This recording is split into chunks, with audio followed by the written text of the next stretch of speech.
Want to know what the fastest ever alloy road bike is? Well, apparently it's the bike you see before me, the 2022 Specialized Allez Sprint.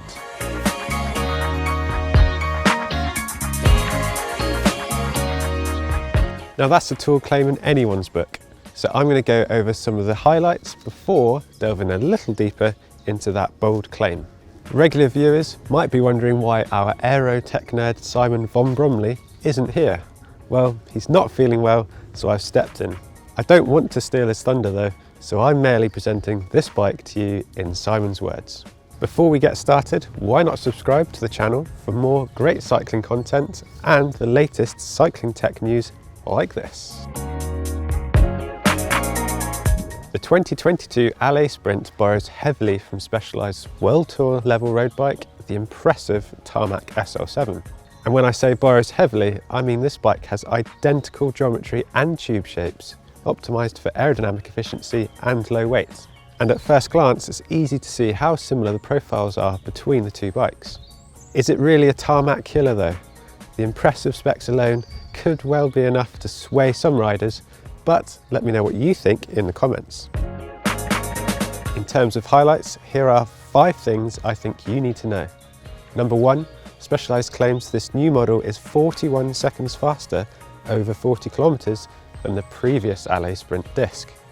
Number 2, the frame and fork have clearance for up to 32C tyres. Number 3, the lightest build has a claimed weight of 7.9 kilograms in a size 56. Number 4, it's disc brake only and it features a threaded bottom bracket.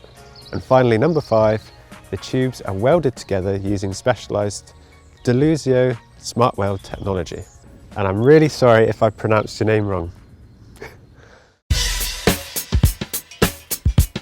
So by now you're probably thinking, Deluzio smart weld technology, what is this and why should I be interested in it?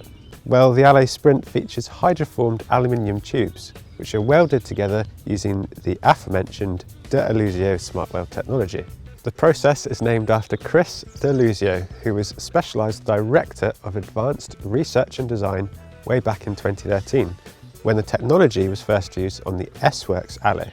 As you'd expect, Specialized is keen to point out that while aluminium doesn't quite have the same desirability factor as carbon, that doesn't mean to say it's a budget material. And by using this smart weld technology, Specialized say it's able to make alloy frames that rival carbon ones for key characteristics such as stiffness, weight and ride quality. As you can see, the weld points have been moved back from the traditional spots on the head tube. This enabled Specialized to remove redundant material from the head tube and minimise strain on high stress areas of the bike. Also, the down tube and bottom bracket area are now hydroformed from a single piece of alloy. This is claimed to eliminate unnecessary welds and maximise power transfer and structural integrity.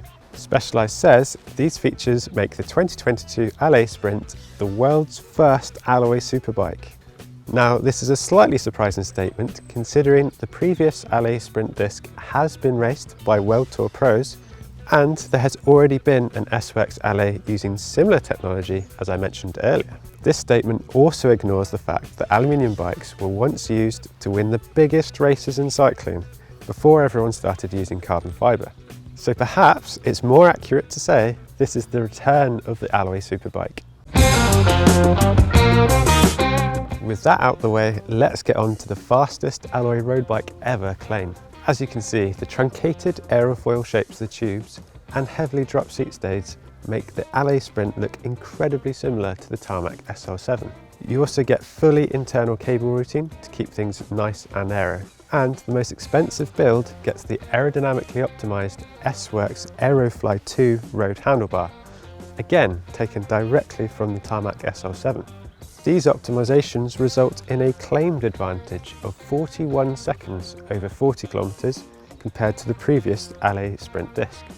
And this is why Specialized claims it's the fastest alloy road bike ever, although it hasn't actually specified how this claim is determined or what other bikes it's being compared to. So while it's a seriously impressive claim, we'd recommend taking it with a pinch of salt for now. Before we get on to Simon's first ride impressions, there's a few more interesting details worth knowing. As I've already mentioned, it's disc brake only and has moved to a 68mm BSA threaded bottom bracket. The Frameset is compatible with both mechanical and electronic group sets in 2x or 1x form. And in a first for Specialized on its alloy bikes, the front derailleur hanger is removable. This is intended to offer the cleanest possible setup when running a 1x drivetrain. Specialized say Frameset weights are in line with previous Allez Sprint disc, but at the time of filming, we haven't received an actual figure.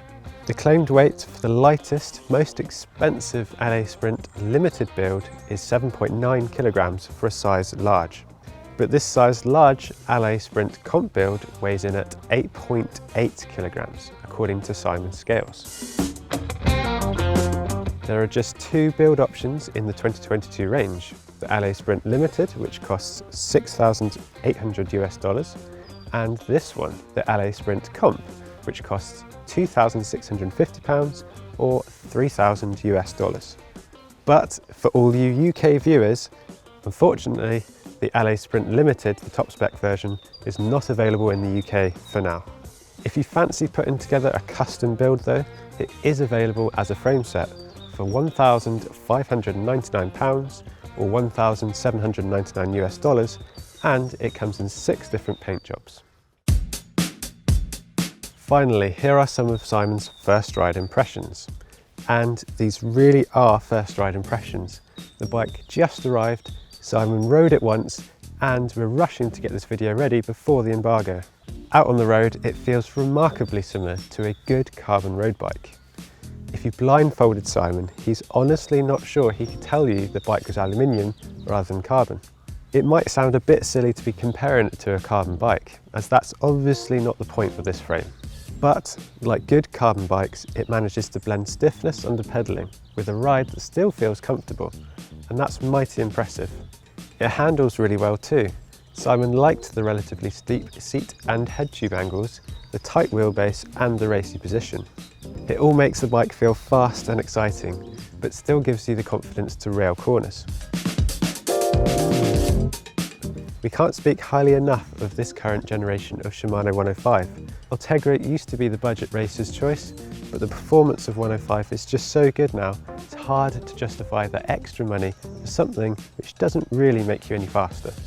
You get 52 to 36 tooth chainrings up front, with an 11 to 28 tooth cassette out the back.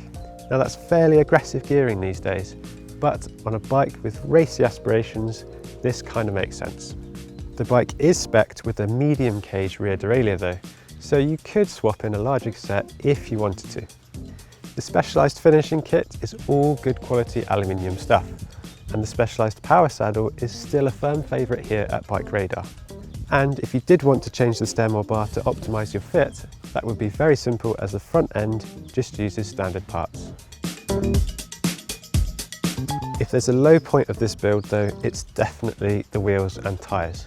It's a set of DT Swiss R470DB wheels with Specialized Turbo Pro clincher tyres in a 700/26C size.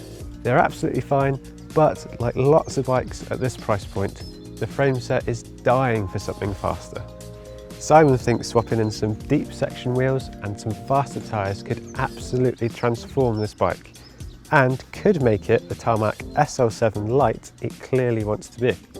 As I mentioned earlier, we've only just got this bike, so keep your eyes peeled on the channel for a full review from Simon in the future. So that's the new Specialized Allez Sprint. I think we'll have to take those bold claims with a pinch of salt for now, but going off Simon's very brief ride impressions, there's a lot to like about this bike. But what do you guys think? Are metal bikes a thing of the past, or do they float your boat? As always, let us know in the comments. Don't forget to like and subscribe and click that bell icon so every time we upload a new video, you get a notification.